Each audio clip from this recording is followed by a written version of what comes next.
Hello and welcome to Jessie Bear Book Club. Today we are ranking the 6 Tudor Queen novels by Alison Weir, worst to best. If you've been following my series, you know I've reviewed most of them apart from Anne Boleyn, The King's Obsession, which I have read on multiple occasions, just haven't reread to make a review. So, without further ado, let's rank these queens. In 6th place, there is no big surprise that Catherine Parr, the 6th wife, takes that place. Catherine Parr had such an interesting life, being married 4 times and widowed 3 times, but somehow this book was incredibly dull. I spent so much time looking forward to the Northern Rebellion and the madness that ran in her first husband's family coming into effect, but nothing happened. It felt very flat. There was too much talk about religion, and I put the book down a third of the way through and didn't pick it up again for 6 months. That has never happened to me before with any Alison Weir book. I was highly disappointed. I'm also disappointed by the fact I have no desire to reread this book, as I have reread all her other books. I also couldn't help feeling that perhaps Alison Weir had ran out of steam with the series towards the end. I doubt it, because she then released Elizabeth of York, The Last White Rose, which was much better, but maybe there was a moment where she was like, I'm kind of sick of writing about this. In 5th place we have Anna of Kleve, The Queen of Secrets. The beginning of this book was super interesting, especially the imagination Alison Weir put into it, giving Anna an illicit child, but 2 illicit pregnancies in one book. Even for me, that's a little hard to believe. Also, the beginning of the book was so interesting. Her travelling to England, finding out about her strict childhood, and going into seclusion to give birth to her son Jonah. But then nothing happens. There's loads of arguments about money. She's short of money. People aren't paying her rents. People cut down trees. I don't care. The book should have been shorter. I have reread it, but only once, and I doubt I will ever read it again. In 4th place, we have Catherine Howard, The Tainted Queen. I enjoyed this book. However, it wasn't as dramatic as I thought it was going to be, and I felt a little bit let down. After Anna of Kleve, however, it was great seeing Henry's softer side back in full force. Also, Kitty's political naivety was incredibly refreshing after Catherine of Aragon, Anne Boleyn, and Jane Seymour being very politically aware. It was nice to see someone who was out of the loop. And I know I've said it before, but I'm going to say it again. Why didn't Catherine Howard get a full-on death scene? It annoyed me at the time I read it, it annoyed me at my reread, and it will probably annoy me about this series the whole way through.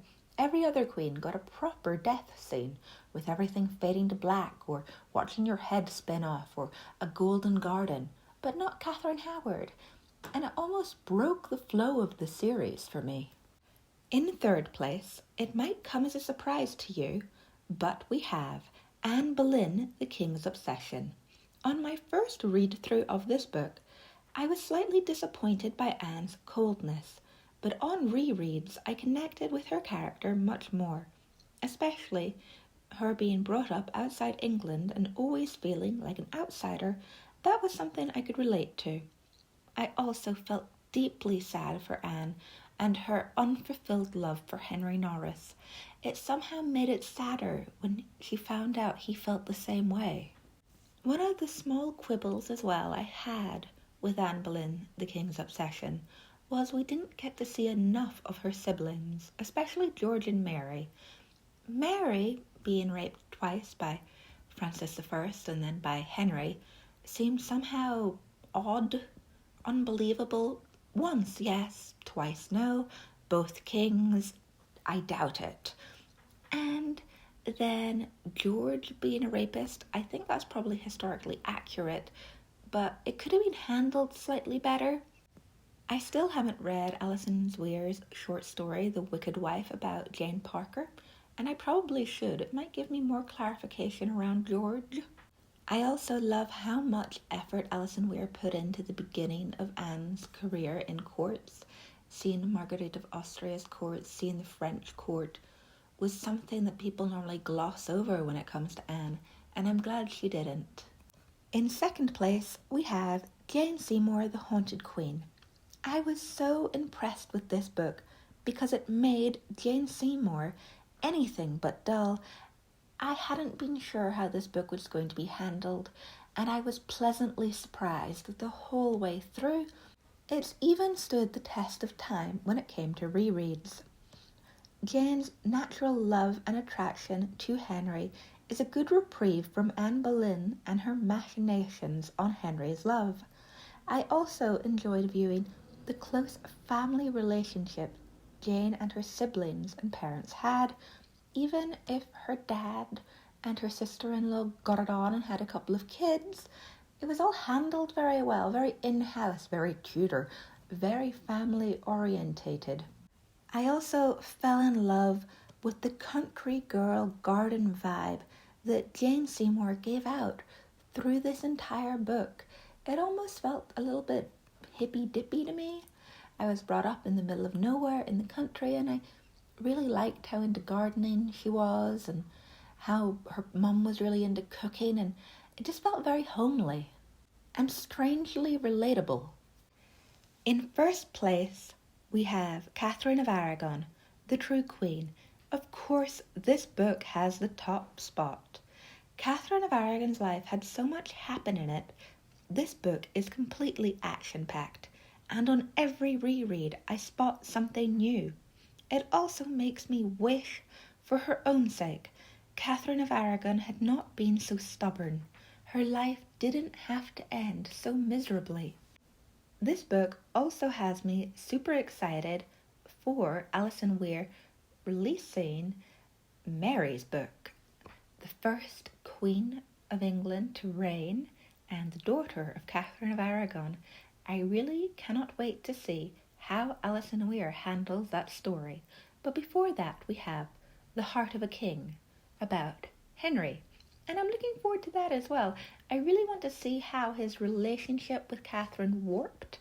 Another thing I'd like to see is his relationship with Bessie Blunt and Mary Boleyn and how he viewed them. I've never read a book from Henry's perspective. I tried to read one once, but it was written in the third person and I couldn't get into it. So, I love Alison Weir's style, and I cannot wait to read the next one. My only quibble with Catherine of Aragon, the true queen, was I would like to have seen more of her childhood in Spain. I think it would have been interesting to see Queen Isabella and Ferdinand in person, because she thinks about them so much throughout the book, and to have met her siblings, especially the mad Juana, La Loca, who I did a complete project on in university. This is the end of this little book ranking. Leave me a comment with whether you agree or not with my ranking. You could even leave me a list of how you would rank these 6 Tudor Queen books.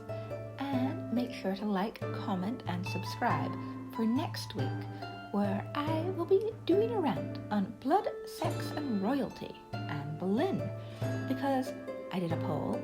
You guys want to see more rants, so I'm going to humour you and rant about a show that I can hardly bear to say the name of. So, until next time, stay humble and penitent.